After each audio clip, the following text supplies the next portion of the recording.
and welcome to Stonewall National Museum and Archives' latest edition of our virtual talks. I'm Hunter Ohanian, the director of the Stonewall National Museum Archives, located here in Fort Lauderdale, Florida. And to tell you a little bit about the library and the archives, library, we have over 28,000 books from everything ranging into fiction, into nonfiction, biography, art books. It's the largest LGBTQ library in the world. And if you're interested, you can go to stonewall-museum.org and you can actually search to see what titles we have, and we would be happy to be able to make them available to you. In addition, we have an archive which has 2,700 linear feet. And if you think about that, 2,700 linear feet would be all the way up one side of the Empire State Building and all the way down the other. So visually, it's an amazing trove of documents, mostly from the last quarter of the 20th century to the present day. Over 6 million pages are contained within our archive. And if you have things at home that you're interested in, seeing them preserved, please reach out to us, because we would love to be able to have your treasures in the trove that we actually have of those treasures. So we started this program of Zoom virtual talks probably now about 2 months ago. We didn't really know how we could program given the pandemic and all the things that have changed. And again, today is July 8th, I think July 8th or July 9th, July 9th, sorry, 2020. We are now, for archival purposes, just to set the stage for everybody, we are now in probably the 4th month of a worldwide pandemic. It's interesting now in the beginning of July compared to where we were in April and May, where economies had really shut down. The United States government actually put over $2 trillion into the government, or into workers' hands and to businesses' hands to try to keep the economy going. At one point, there was, this is just in the last few weeks, there were as many as 25 million Americans who had lost their jobs. Just to keep tabs on what's going on with the pandemic, worldwide, or I'm sorry, in the United States, there have been over 3 million people who've been infected. And there have been 134,000 deaths in the United States. And this is just since January of this year. Worldwide, this pandemic from the coronavirus has led to 12 million infections, and over 500,000 people have died. 550,000 people have died as of today. Where the experts are saying to us that we are still in the first wave. Businesses have opened, institutions have opened again. However, we've seen spikes in many cities throughout the United States. As I said, we're here in Fort Lauderdale, Florida, and Florida is one of the hotspots, to be honest. These numbers have really been going up and down. Florida, Texas, parts of the southeastern United States. California has been hit again. New York was hit very bad in the beginning, and Governor Cuomo seems to have done an amazing job to try to keep New York safe. And then what's also interesting is we're at this time in which people are frustrated by what's going on with their health and everything in the world, that in the United States and also worldwide, but primarily in the United States, we've seen many people come to the streets to articulate their concern about racism, sexism, classism, white supremacy. And we've seen many events happening. We've seen statues topple. We've seen 1,000 to 5,000 to 10,000 people in the street demonstrating around racism. a lot of this was triggered by a situation which happened in Minneapolis on Memorial Day weekend. And you can look this up. An individual by the name of George Floyd was unfortunately killed at the hands of some Minneapolis police officers, and that has led an entire wave of demonstrations in the United States. So needless to say, and to add it all on top, we have an extremely controversial president, a very polarizing president, and we are in an election year as well too. And so the period that we're in right now, despite all of our progress and everything that's been made, and also to give a little bit of good news, in the United States, probably 3 weeks ago, or maybe 2 weeks ago, the Supreme Court of the United States voted by a 5-4 decision that people should be afforded equal rights based upon their gender or sexual orientation, whether they were gay or bi or trans or anything else. It was a sweeping decision in the United States.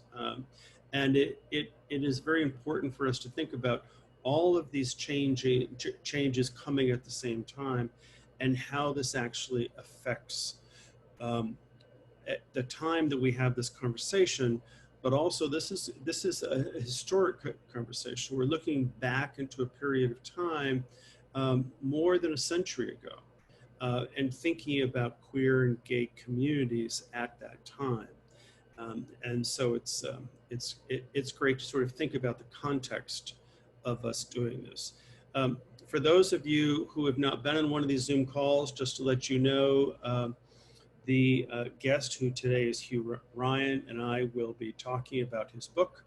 And if you have questions, we will save the last 15 minutes, or I'm sorry, the last 20 minutes for quick questions, because I'm sure there will be a number of quick questions. So populate the Q&A or the chat section with your quick questions, and we'll try to consolidate them and get them there. And also, if you know somebody who might not be able to hear this talk today, know that it's being recorded and that it will be posted on our website with all the talks in this series. And again, that's at stonewall-museum.org. You can hear about the next talks next week. Avram Finkelstein will be here talking about his book, The History of AIDS Through Its Images, which is just coming out paperback. And so that will be next week as well too. And so we've had a lot of great writers and authors who are here. So, and also one last thing I want to say is that if you have any suggestions or ideas of who you want us to interview and speak with, please feel free to go to our website, send us an email, or even, and the chat function here, let us know. And we're looking for lots of good ideas. And actually, when we say we're looking for ideas, we really are looking for ideas. And so please put them forward and we will try to figure out. I think we're now programmed at least into October, not every single week, but it's been a great series that's been going on. And archivally, it's very important, but also it's a great opportunity for us to present some very good queer writers, artists, and thinkers out there. And we're trying to broaden it as much as we possibly can. So let me take this moment to introduce Hugh Ryan. Hugh and I have known each other for many years. We worked together at the Leslie Lohman Museum. He did a Q&A with me when I published an essay about Peter Damian, and that was wonderful, Hugh, for you to be supportive of that project as well. And so, Hugh, hello. Hello. It's so wonderful to be reunited virtually. Yes, it's weird. I feel like I'm seeing a lot more of some people who I rarely see and a lot less of the people I usually see every day. Pandemic's kind of flipped everything on its head. So Hugh, where are we finding you this evening? Where are you? This is in my office, my home office, which when I looked at this apartment was suggested it could be a bedroom, although they noted that a twin bed won't fit in it. So what exactly they thought was going to happen here, I don't know. But yeah, this is where I've been for the last 4 months, basically. Wow, amazing. And so, first question, sort of what I've been asking everybody: How are you? You've been in New York the entire time during the pandemic. Mm. How are you dealing with it? What's your world like? Tell us a little bit about what's happening. You know, it's funny. I think it's been sort of in some ways slightly easier for myself than it is for a lot of people because I have been working on a new book project, the history of the prison, the women's prison that used to be in Greenwich Village. And right around March, I was telling myself, okay, you've done all this research. You need to lock yourself away and start writing, you know, pretend you're on a writing retreat. And then the pandemic hit. And it certainly was not the retreat I was looking for. And in many ways, it is distracting and difficult, and a time where I think we need to, you know, stay home as much as possible, but also, as you're saying, be in the streets, be protesting. But in the end, it has meant that I've had a lot of time to lock myself away and work on this next book. So a weird bit of a little blessing in disguise there. But that's been a lot. It's basically been I have been here and working, or I have been occasionally out protesting, and that's it. That's been my life. Yeah. No, and again, that's a story that we hear from many people. So today we're going to be speaking about when Brooklyn was queer, and I love the past tense when it was queer. I think of Brooklyn as being very queer today, Hugh. So it's Yes, interesting. and it's funny, you know, I always want to sort of put an asterisk on the title because what I mean to imply, I agree, Brooklyn is queerer now than it has ever been, and it is a queerness that is more visible, more powerful, more central to the conversation about what queerness is than it ever was before. But one of the most fascinating things I discovered about Brooklyn in my research, you know, as a kid who grew up, my family's from New York City, I grew up in the suburbs and have lived in Brooklyn for many years. My family believed Brooklyn was a place that you did not go to. It was a place you came from and moved on. And so when in my research, I discovered that there was a time that Brooklyn in the 20s and 30s, parts of Brooklyn were known as queer destinations, the way we today might go to the West Village or to Harlem to have specific queer experiences. People used to go to Coney Island in that way, and they used to go to Brooklyn Heights in that way. And that is just such a turning on its head of everything I learned about both New York City history and queer history that I just wanted to highlight that in the title. Yeah, no, it's really good. It's really because I mean, for me as somebody who cares about the English language, and when I see this, when Brooklyn was queer, it evokes something in me in the sense that, of course, we think Brooklyn's queer today in the present tense, but yet it's important to think about history in this sense. And so just for those of you who are not aware, let me just give you a little background about Hugh. Hugh is a writer and curator.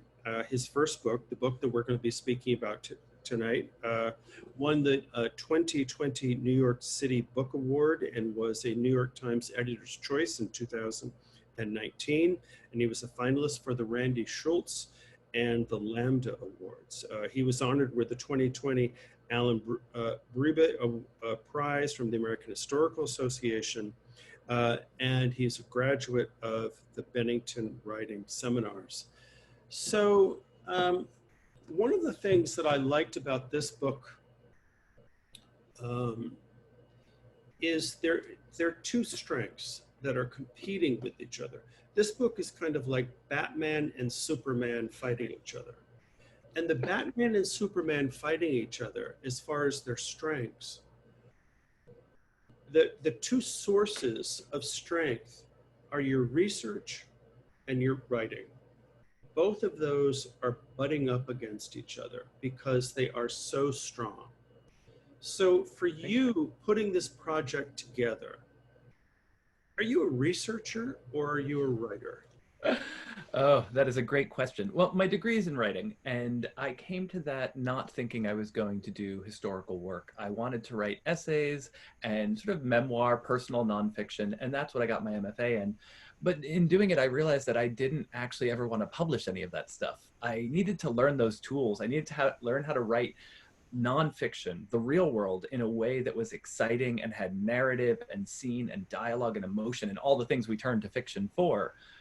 But then I realized I just didn't want to write about myself, that was really boring to me, and I had no interest in doing that. So I graduated not exactly knowing what I was going to do, but I was working as a journalist and as a curator. I was sort of in the world of queer history generally. And I realized as I was working actually on a show, a curated show about the history, the queer history of Brooklyn, that this could be a book, that I could write about this, and that this could be a place where I could put all of the stuff that I had learned to good use, to a topic that I really cared about. And the truth is, I have always loved research. I've always been that kind of archival nerd. I didn't have a place for it. It's not what I studied, but I could spend months in an archive flipping through papers. It's truly my favorite part of the process. And I think that I do way more of that, honestly, than the writing. The writing takes a much smaller amount of time for me. So I think of myself as a writer, but the truth is, if you look at where I spend my time, I might be more of a researcher. Yeah, it's really evident in this piece. And of course, I've looked at many books over the years, and I have to say that it does feel, I don't feel that they're in conflict in a bad way. I just feel that these are two very strong, powerful things that you actually bring to the reader, because I trust the research that you're bringing, and it's the nuances and the facts that you're pulling out of these things, and then the way that you're expressing them. That is something which is wonderful. Thank you.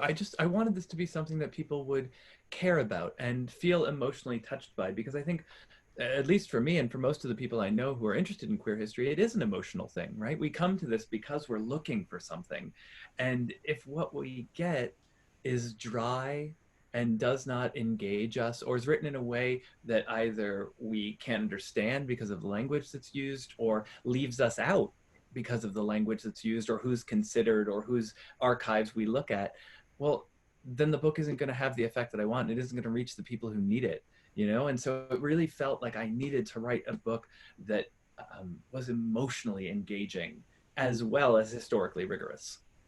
All right, so let's go to Brooklyn. Hmm. So many people, of course, know Brooklyn as one of the boroughs of the city of New York, but I'm looking at my notes here, but I don't actually think Brooklyn became part of the city of New York until 1898, until the That's turn of correct. the century.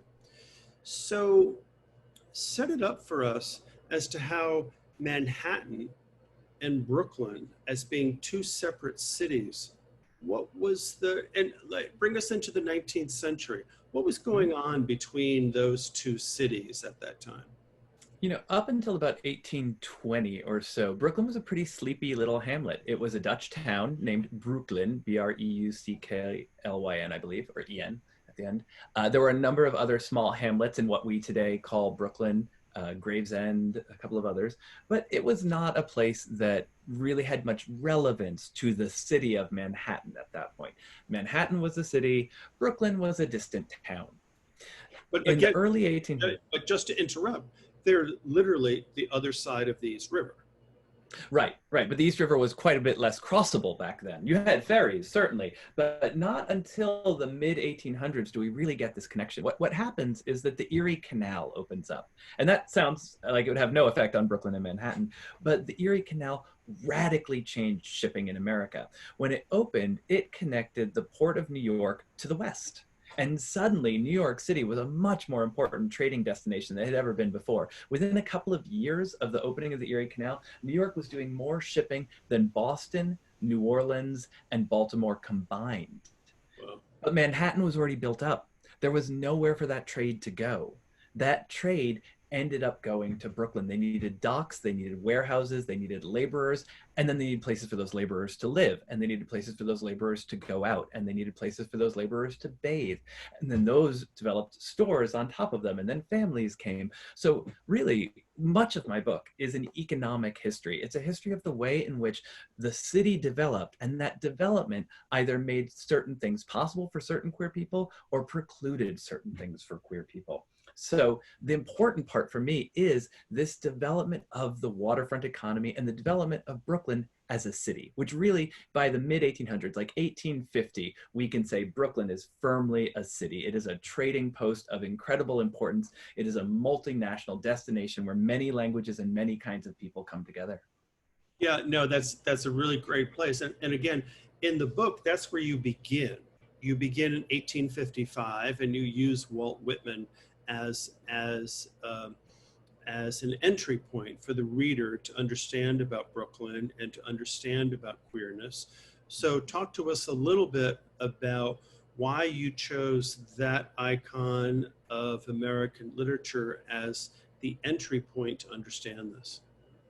It was really two reasons. The first one was that I wanted to start from a place that people would recognize. There were a few people before Walt Whitman who I could have written about who had some same-sex attraction or transgender identification that we can really recognize in the records, but there's not a lot of information about them. There'd be very little to draw on, and most people wouldn't know who I was talking about. Walt Whitman provides a really significant figure in the history of Brooklyn, the history of America, and the history of queerness. And so I thought, well, this is a good place to start with. And the other reason, and I think in really, truly the most important reason, is that Walt Whitman, although himself just a singular individual and the kind that we often see in queer history, right? A white guy with some amount of economic privilege who is also an artist, who is cisgender, we see this come up a lot. This does not mean that their history does not matter or that they are all that exists in queer history. What's great about Whitman is that his poems and his letters indicate a much wider queer world that we don't have access to anymore, particularly a working class world, a world of working class white men who had queer desires that Whitman wrote about in his poetry. And so, although I couldn't access the records of those people, by looking at Whitman, I could see that that world existed. He clues us into a much bigger world than he himself, and he did it on purpose. Leaves of Grass was written in part to sing the songs of men who loved other men. And that's why I wanted to start with Whitman. Yeah, no, that's absolutely great. So do you have something queued up in your copy of the book about Whitman? I do. I'm going to read a little bit from page 16, which is, as you said, the very start of the book. And this is actually about the area of the city where he published Leaves of Grass, because he didn't just write it while he was in Brooklyn. He actually typeset it inside a print shop in Brooklyn himself by hand. So I'm going to get a little bit of this. The pulsing heart of this new American city, Brooklyn, was the Fulton Ferry landing, just a few blocks from the Rome Brothers print shop, a place where dozens of steamboats hauled passengers and supplies in an endless loop between the sister cities, Brooklyn and Manhattan. Here, the sounds of lapping water and hungry gulls provided a constant backdrop to the polyglot shouts of sailors, the creaking of carriage wheels, and the heavy thuds of an endless stream of cargo being loaded and unloaded. Anyone looking for passage across the East River had to take the Fulton Ferry, which made for unparalleled people watching. Within just a few minutes, you could encounter wealthy Quaker women heading to Manhattan in horse-drawn carriages, Filipino cooks buying provisions for ships docked down in Red Hook, boisterous young sailors on leave from the Navy, and tweed-suited titans of industry investigating their goods with monocled eyes. These variegated multitudes provided Walt Whitman with what he called an impalpable sustenance, an endless chance to marvel at the greatness of the world. And perhaps just as important, the ferry provided an endless chance to marvel at the greatness of young men. Whitman memorialized the vitality of the Fulton Ferry landing in his poem, Crossing Brooklyn Ferry, which contains perhaps the first depiction of cruising in American literature. Whitman wrote, I love that you found that. How could you, I mean, oh my God, you found it. I mean, it may not be the first, but it's definitely, it's a good one. Whitman wrote of loving those, quote, who look back on me because I looked forward to them. A poetic invocation of the backward glance that is often the first step in the delicate business of expressing clandestine desire. Later in the poem, the object of that glance is made clear as Whitman recalls, quote, the loud voices of young men hailing him in the streets, and how he, and this is the money quote, felt their arms on my neck as I stood, or the negligent leaning of their flesh against me as I sat. Saw many I loved in the street or ferry boat or public assembly, yet never told them a word. So amazing. And of course, what's interesting too is thinking about that writing. And at the time that was written, the word homosexual didn't even exist. There was no demarcation between a gay person, a straight person, homosexual or heterosexual. It was simply about a human being and a human being having desire. Well, there were actually some differentiations. They're just not quite the same ones we have now. In the 19th century, you were much more likely to encounter the category of invert or fairy. These were people who were born men, socialized as men, but whose gender was seen as so outlandish, so wrong, that they were considered an inverted, a third sex. It was often thought their bodies were different as well as their minds. Women could be inverts as well. That was the kind of main category. Sexuality was really just seen as a part of gender. And what was most important was your ability to live up to your gender role. Having the wrong kind of sex was one way of failing at that, but there were many, many, many other ways, most of them having to do with how you walked, how you spoke, how you presented yourself. Yeah, no, I take that as a very good point here. So let's talk a little bit more about the same section, the same time. Tell us a little bit about Mary Decay Gilder. Oh, uh, Mary Halleck Foote and Helena Decay Gilder, they were girlfriends. It's funny. So I wanted to start with Walt Whitman because I needed a place where people would know, because I knew immediately once I went a few years later, people weren't going to know anything.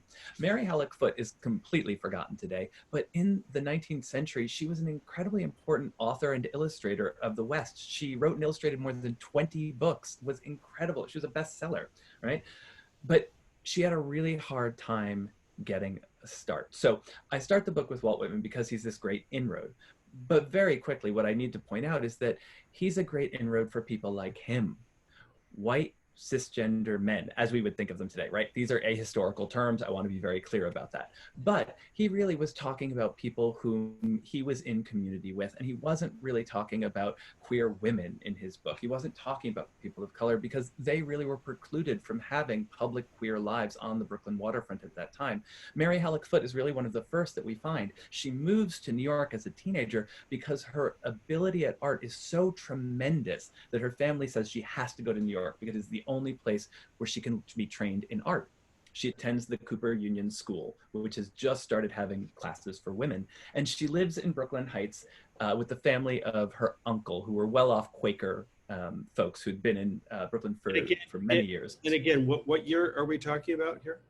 This would have been the mid-1860s, I believe, when she first gets, maybe late 1860s, I think 1867. So the Civil War had just finished or was wrapping up. Yes, and so it's 1866 actually.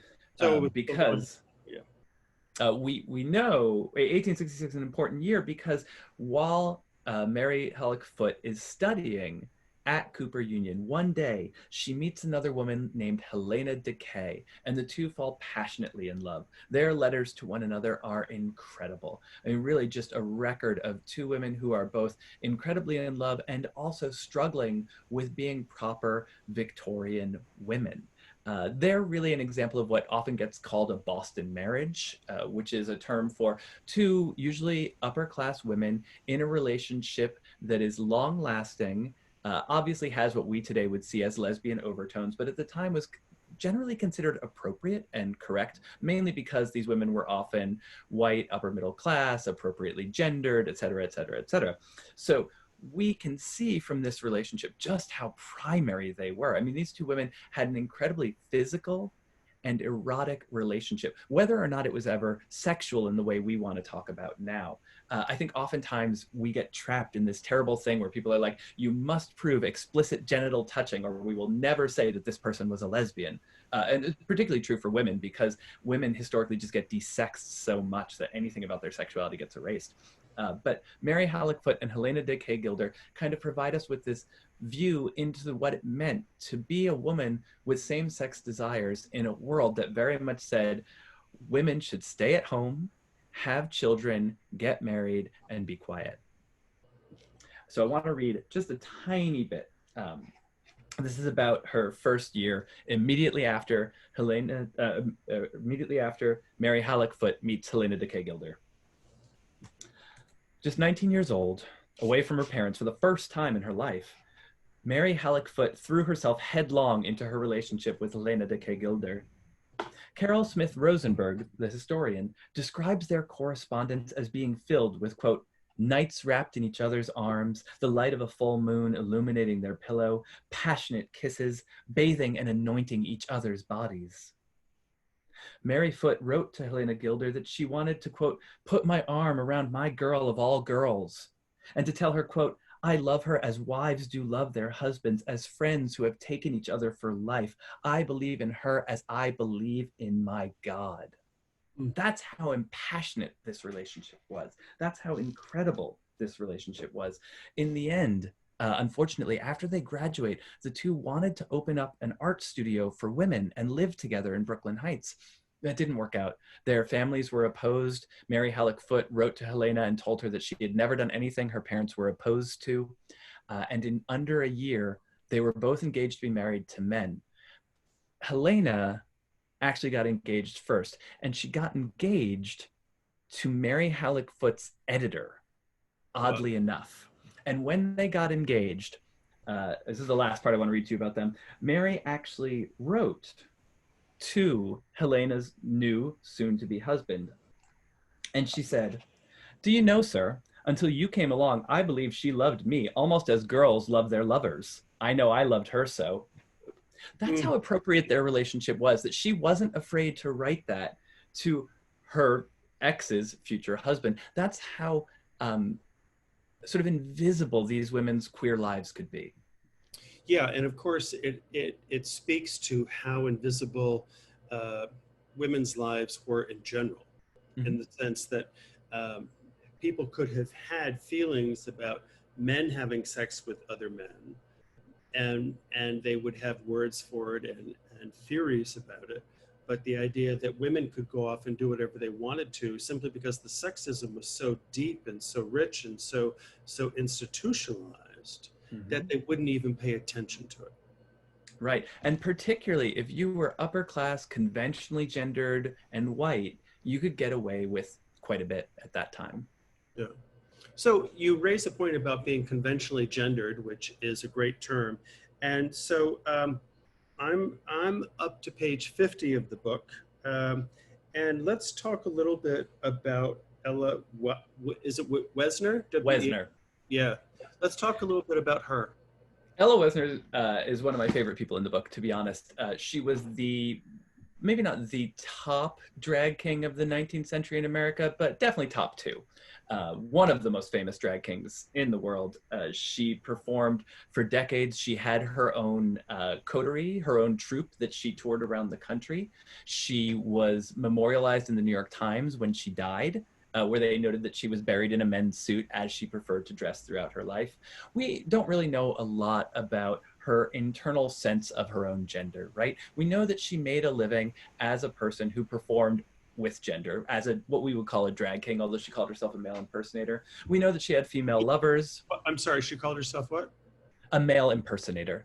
Right. You don't really see the terms drag king and drag queen until the mid 20th century, although you do see drag start to appear in the late 19th and early 20th century. But she, as far as we know, didn't use it, and also, as far as we know, used female pronouns for herself, but obviously lived as what would have been called a contrarily sexed woman or an invert, but was able to make a living for herself, right? What's interesting, I think, about this period in the late 19th and early 20th century is that homosexuality as we know it was pretty invisible, didn't even have terms, didn't talk about sexuality in that way, but gender inversion was often highly visible. And while it was punished in many ways, there was also a place for it in the world, whether that was performing on the stage or as a working class person whose gender abnormality was kind of on their sleeves, but didn't suggest that they were a homosexual or anything sort of dirty and hidden. So we really can see through Wesner's performances. I'm going to read you just a little bit to give you a sense of how incredibly popular she was. So this is a description of a show that she did in Brooklyn in 1889. As a star, Wesner probably closed out the first act of the show after the French Martinet brothers did their acrobatic floor routine, but before the comic opera Olivet, which took up the whole of the second act. Taking the stage, Wesner would be dressed as one of her iconic male characters, most likely a stand-up of the flashy, well-dressed dandies of the day, but perhaps a stuffy old Victorian sea captain or a drunken Irishman if she wanted to switch things up. Her dark hair was always closely cropped, exposing her strong jaw and deep-set eyes, and in her publicity photos, she liked to wear a fez or a men's cap. To start the show with a shock, she might have stepped out smoking a cigarette. She was paid by the Little Beauty cigarette company to hawk their products from the stage. And she may well have distributed the promotional cards they made for her as she prepared to sing her first number. The cigarette business had recently undergone huge technological improvements, and the resultant increase in competition had created a cottage industry producing racy images of actresses to include with the products. Many of these were drag kings because they were considered very racy. They wore tight men's clothing. So Ella Wesner was so famous that the cigarette company created trading cards, which they put into the first cigarette packs that they created so that people would buy them. Once her applause died down, Wesner launched into one of her songs. She tended to sing comic pieces imported from English concert halls, such as the drinking ballad, "Hi, Waiter, a dozen more bottles." I'm just going to read this first verse and then we can move on from Ella. Lovely woman was made to be loved, to be fondled and courted and kissed, and the fellows who've never made love to a girl, well, they don't know what fun they've missed. I'm a fella who's up for the times, just a boy for a lark or a spree. There's a chap that's dead stuck on women and wine, and you can bet your old boots that it's me.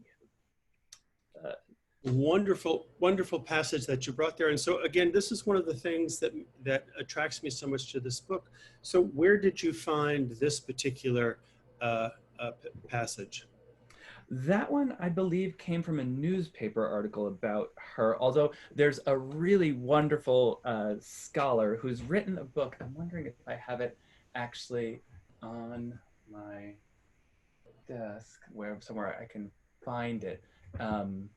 Oh crap, I can't. But I'll find her. Her name's Gillian Roger, and she has written the most really about Ella Wesner and is a great source for her. But there's a lot about Ella Wesner because Ella Wesner was so famous, right? I think oftentimes we think, oh, queer history is full of artists. You know, queers must be artists by nature. But the actual truth is, queer artists were just the people who had enough power to get themselves remembered and to get themselves into archives. So because of her role as a performer, we remember much about her. Although one thing I will note is that the other part of that is that we know so much about Ella because she was white. A black drag king at the same time, Florence Hines, who was one of the most popular performers of her day and the highest paid performer of color on the vaudeville circuit in the 19th century, is almost completely forgotten about today. You can find one image of her, a single image of her exists today. Whereas Ella Wesner, if you Google her, you'll pull up tons of publicity photos, right? You could be queer and you could be visible. You could be gender non-conforming and be visible. But to be Black in the 19th century world of America was often to be relegated to the tiniest bits of history. If I didn't look in Black newspapers, if I didn't look in historically Black archives at historically Black colleges, you won't find this kind of information. That's the really, truly unfortunate sort of double, triple whammy of racism, right?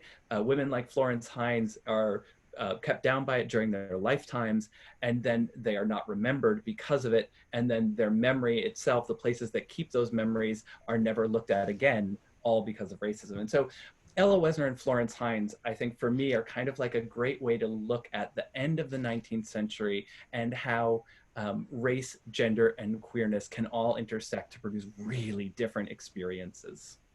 That raises a really interesting notion for me as I went through the book and thought about some of these questions.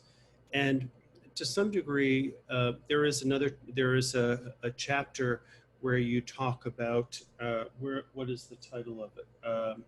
Perversion and criminals.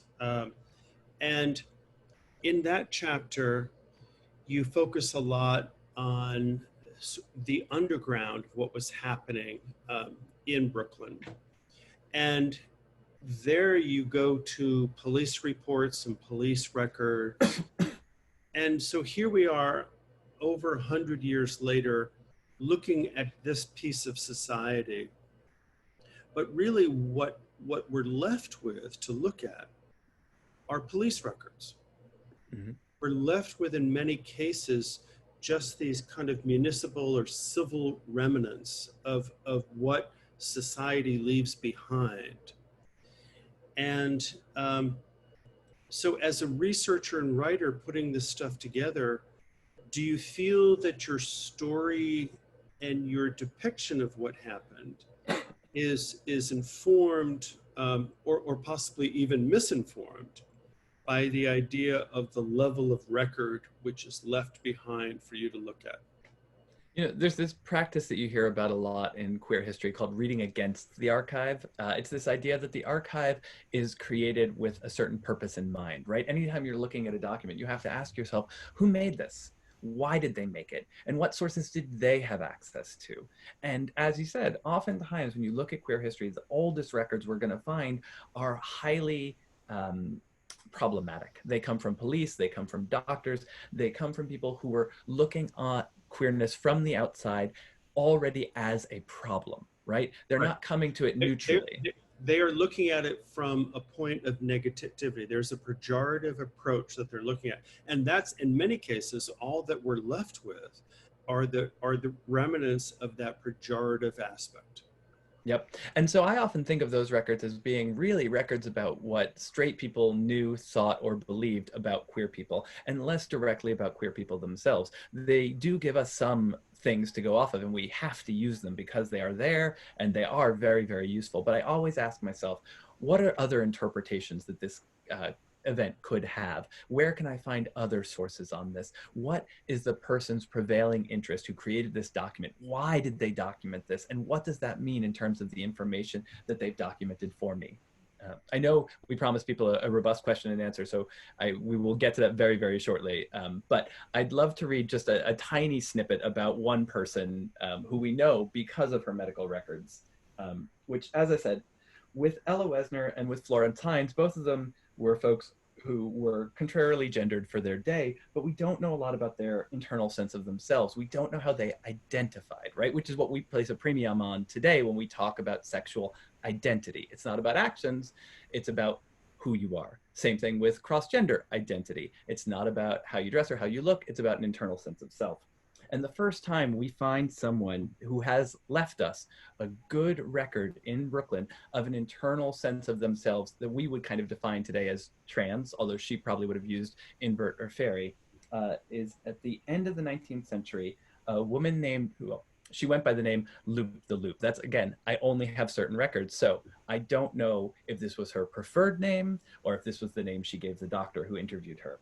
But in the early part of the 20th century, she was interviewed repeatedly by doctors because they believed at that time that an invert, who we today might call trans or might call gay, was really defined by their body. It wasn't about their experiences. It wasn't about their mind. It wasn't about who they were in the sense we think of it today. It was about the angle of their cranium and the size of their index finger. And so this doctor obsessively met with Loop the Loop over and over again to try and figure out why she was the way she was. So I'm just going to read this little short passage about Loop, and then we can kind of move into the question and answers. Loop the Loop was a young white trans woman from, quote, the slums of Brooklyn, who was born on April 23rd, 1883. She was tall for her day, 5 feet 8 inches, and slender, with wavy dark brown hair that she often tucked under a blonde wig. Her eyes were blue, her teeth bright white, and when she was 14, in 1897, she'd had her ears pierced. She'd adopted her name from the popular Coney Island roller coaster, which had opened in 1901 and was one of the first to turn its riders completely upside down. She was an orphan, and she lived with a woman who acted as her guardian. Quick-witted, perceptive, and talkative, she had a meager education. Although Loop could read English, she couldn't write very well. But how then do we know so much about Loop? On multiple instances, starting in 1906 and continuing at least until 1916, she was examined by Dr. Robert Wilson Schufelt, who had published his interactions with her in a 1917 journal article entitled The Biography of a Passive Pederast. That's right, already we're getting the sense that he has quite the take on her, passive pederast. As well as being a medical advisor, Schufelt was an Army lieutenant, prolific author, passenger pigeon enthusiast, photographer, grave robber, sexologist, blackmailer, and virulent racist who believed that inversion and miscegenation were leading America to white racial suicide. Now, this gets into that question of why are these people doing this work, right? Why is he studying Loop? Schufelt saw his work on sexuality as a means to save humanity, and in particular to save the white race from a slow, etiolated death by attrition. When Schufelt wasn't writing about passive pederasts like Loop, he devoted his time to publishing books with titles like America's Greatest Problem, The Negro, and The Negro, A Menace to American Civilization. But these weren't two separate topics that caught his interest. Rather, they were both part of his belief in the science of eugenics, right? The further I dug into Schufelt, the more I understood that he wasn't interested in Loop because he was truly interested in inverted people. He was interested in white supremacy. His goal was to protect the white race, and he saw two main threats: what we would today call queer people, which he labeled inverts or passive pederasts, who were non-procreative and were kind of like the end of evolution. They had inbred too much. They were falling apart. They were everything you didn't want a person to be. So that was one side of the problem. And the other problem was miscegenation, or the intermarriage between blacks and whites. He thought between those two things, America was headed for ruin. And so all of his work, all of his queer work, is really wrapped up in white supremacy. And I needed to unpack all of that to make any sense out of this interaction between these two people. Amazing. It's sort of, and so it's also really interesting to hear you describe that period of time. And then as our listeners and viewers think about things that they hear today, and they think about how these things get conflated together today, and how different ways that people try to assert their power based upon their whiteness or their maleness in this current environment that we are in 2020. In some ways, my ear, when I hear what you're saying about this period, and then about these individuals in this period versus what I might see on TV today, and hear people say, I don't see a lot of difference 100 years later. Sad but true. So folks, if you have questions, please feel free. We do have one question here, which is sort of a different track, but talk to us a little bit about your women's prison book and what's. Oh, absolutely. So talk a little bit about the schedule and about what you want to be able, what stage is it in, and tell us more about that. Yeah, I started doing this research particularly about 3 years ago. It came out of the Brooklyn book. I had found that a number of people who I was tracing in the 20th century, the early part of the 20th century, ended up being sent to this prison called the Women's House of Detention, which actually sat on Christopher Street at 6th Avenue. And it's totally forgotten today. This is what really kind of made me interested in it. Is I've walked by that intersection a million times. I've gone to that library that's right there, the Jefferson Market Courthouse, and I never knew that the garden right next door used to be an 11-story women's prison. So that was kind of the moment where I was like, this is really interesting. I started doing my research, and what I discovered is that this prison has an incredibly important queer history. I mean, prisons in general have incredible queer history in many, many ways. We rarely think about them as queer spaces, but they really are, historically and today. I mean, just to give you an example, right now, the Williams Institute and the Center for American Progress both estimated that about 40% of women, girls, and transmasculine people in women's detention centers identify as lesbian or bisexual or transgender. That's 40% identifying that way before they go into prison. We're not talking about what might happen to them in jails or prison, or affections they may develop there. We're talking about before they're imprisoned. That's today. In the 20th century and the 19th century, where you could be arrested for wearing the wrong kind of clothing, or sending the word lesbian through the mail, or just appearing too mannish, all of which are real cases I've come across. Many, many, many more queer people were being aggregated inside this prison. And yet we never talk about how this prison and the courthouse attached to it helped to create the queer space of Greenwich Village. So I've been researching that now for 3 years. I have a publisher. I'm working with Bold Type Books, and my manuscript will, fingers crossed, and the pandemic doesn't kill us all, be finished by December. Great. And it should come out sometime next year or the year after. I remain optimistic. This pandemic is not going to kill us all. We've lived through so many things. We're struggling a lot to figure out how to deal with it, but hopefully it's not going to kill us all.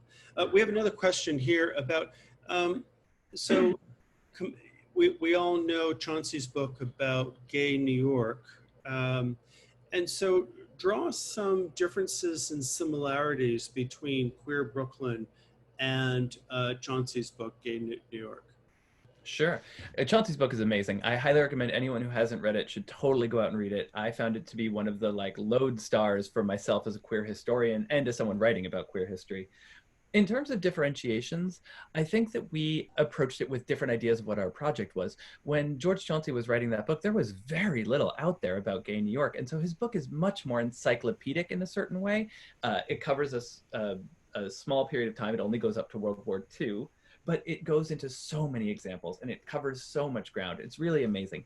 Because his work exists and the work of people like Joan Nessel and Kevin Mumford and so many other queer historians who've written about New York, I was able to go into this and I think write a book that showed fewer examples, but as you said, spent a little more time on the actual sort of narrative of it. I think I privileged a little bit more the emotional writing, which is sort of a different take from Chauncey. So I think in that way we really complement each other.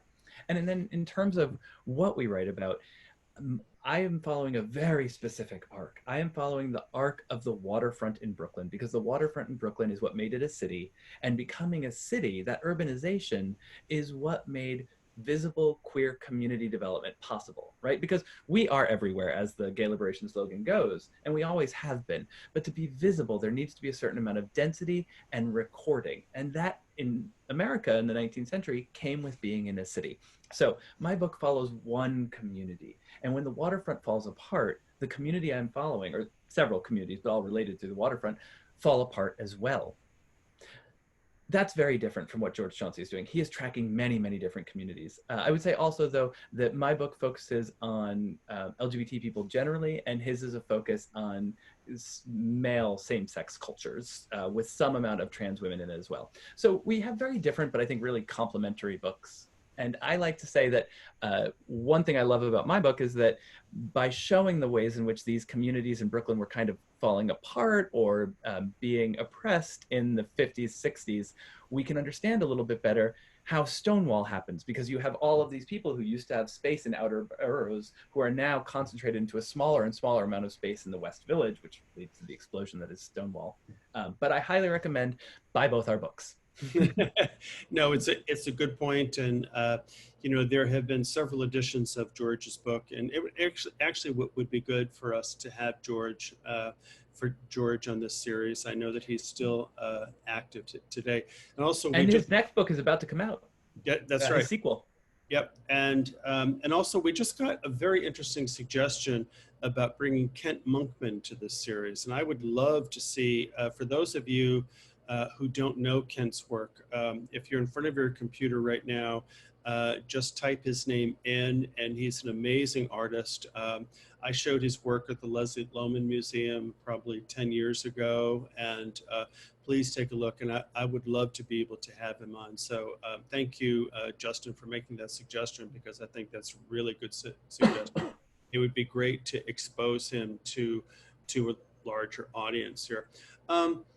So I have a question here. What advice would you give to undergraduates who are not trained historians, but who are interested in uncovering queer history in their hometowns, or perhaps in their adopted hometowns, the town where they are going to college? And before you answer that question, let me just, somebody else asked a quick question here. The name I was just speaking about, the Canadian artist, his name is Kent Monkman, Monkman.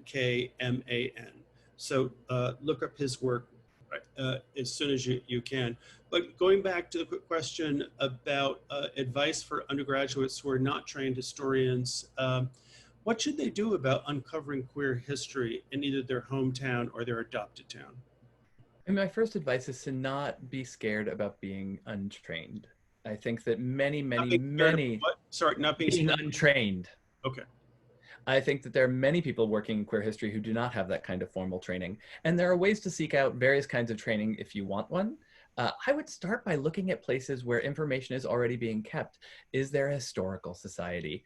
Is there a Facebook group for the history? Is there an archive? Is there a library, a university, a church, a community group, places that have that kind of history? Are there older people that you can talk to? start with what's there and just kind of make a survey. And there's all kinds of different ways to do this history. You know, if you're interested in more recent history, you might want to see if you can take a class on collecting oral histories and start talking to queer people. If you are more interested in further back history, you might go and first look at the history of your town in general, and then start to ask yourself, where are places where queer identities might be more possible, right? So when I was looking at Brooklyn, things that started to appear regularly in the histories were theaters. I could find that there were gender-bending performers or performances or shows happening in certain theaters and certain locations, which clued me in that there were probably queer people involved. Similarly, as you said, look at police records, right? If you can find police records of cruising arrests in a certain area, then most likely there was information being spread around that that was a cruising ground. There are all of these kind of weird ways you can go into it. And in every town, it's going to be completely different.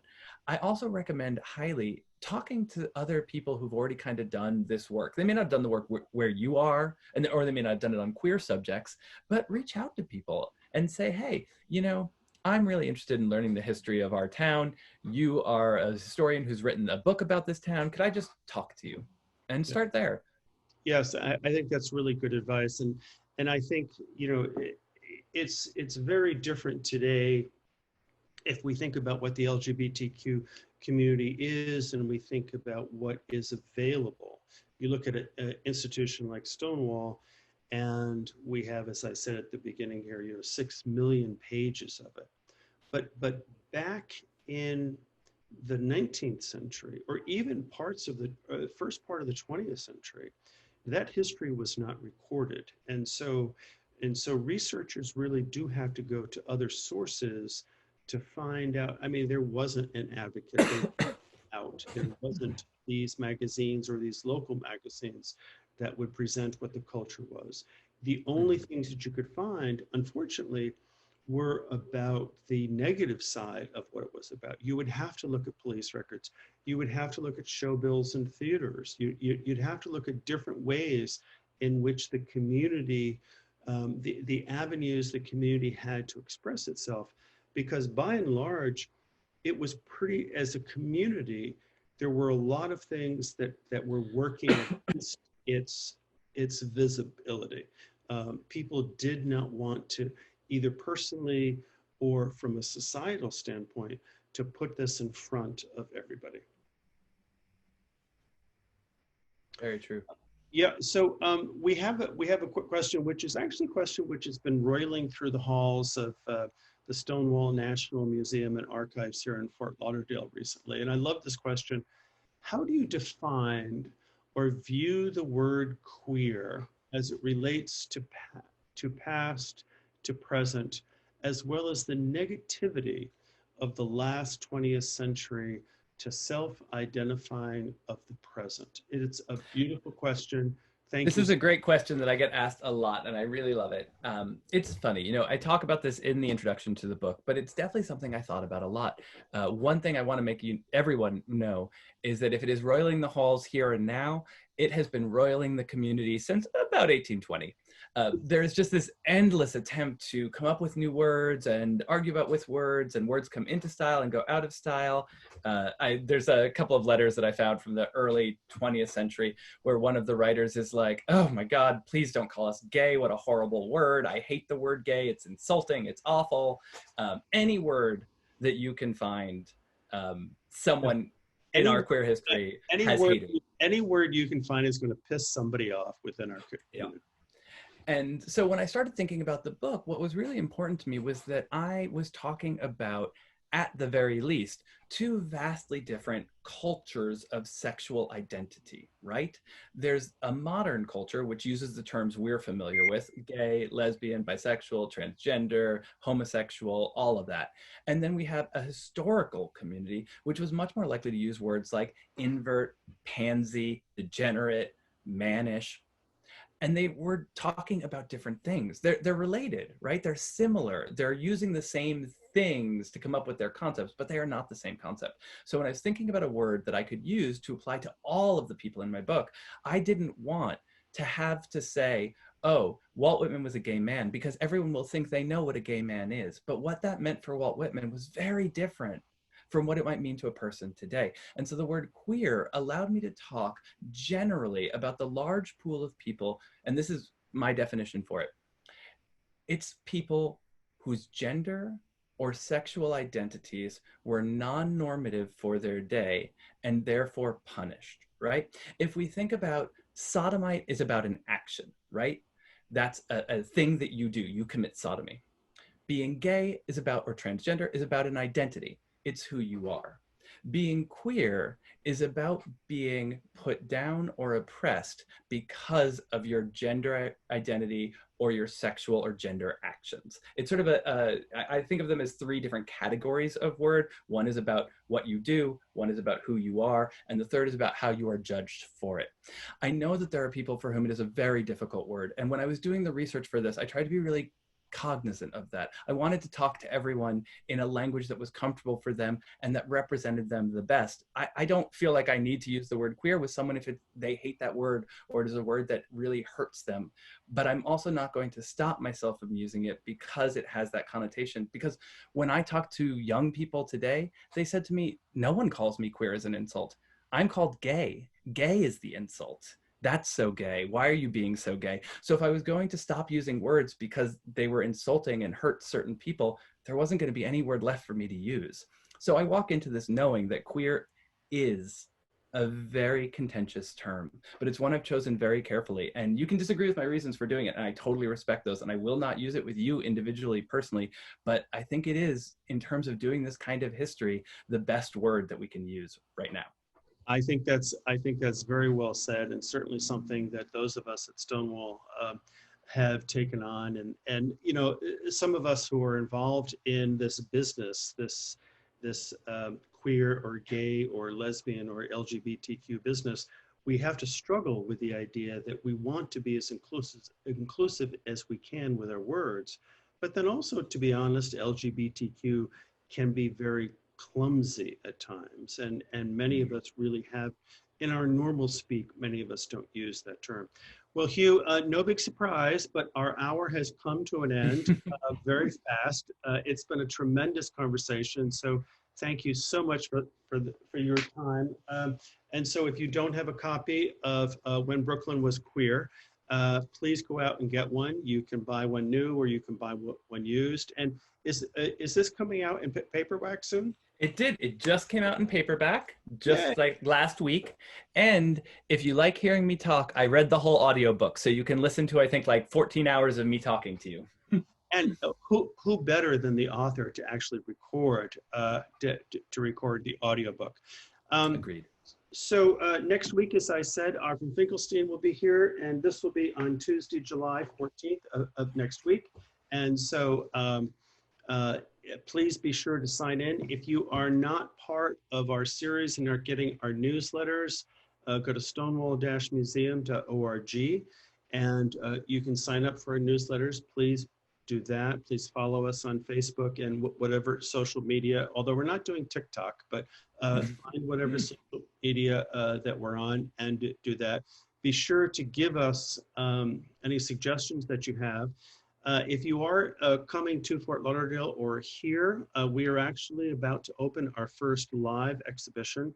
Broward County has allowed us to open, and we actually opened to the public this week. We're limited to just 10 people, but this week we will be, I'm sorry, next week we'll be opening an exhibition called BLK, the Black, Lesbian, and Gay news magazine, and it ran from 1988 to 1994 for 6 years.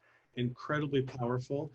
The opening will be a week from this Friday, I think on the 14th, and so you can find all those details on our website. I also want to do finally a shout out to Emery Grant. Emery, are you here somewhere? Emery is the one who has been behind all of these events and making sure that they're happening. They are recorded and they go up on our website. And so he's being a great mensch for doing all this stuff. And also, if you know friends and have friends in different parts of the country who are interested in learning about Stonewall, we have now partnered with Airbnb. And so our library and archive is now an Airbnb experience. And so we've begun that process. It's great for families, for classes, for a number of people who want to learn more about what we're actually doing. And so again, you can find that information on our website as well. Hugh, thank you. Great to see you. Thank you. Yes, hope you're doing well in New York. And we're getting lots of great comments here about people enjoying the talk. Well, again, it will be recorded, so you can tell your friends to find it there. thank you for having me, and thank you to everyone who sat through what must be your like 30,000th Zoom of this pandemic. So it means a lot that you were here. I hope everyone has a wonderful night. All right. Bye, everybody. Thank you. See you next week. Adios. Take care. Bye.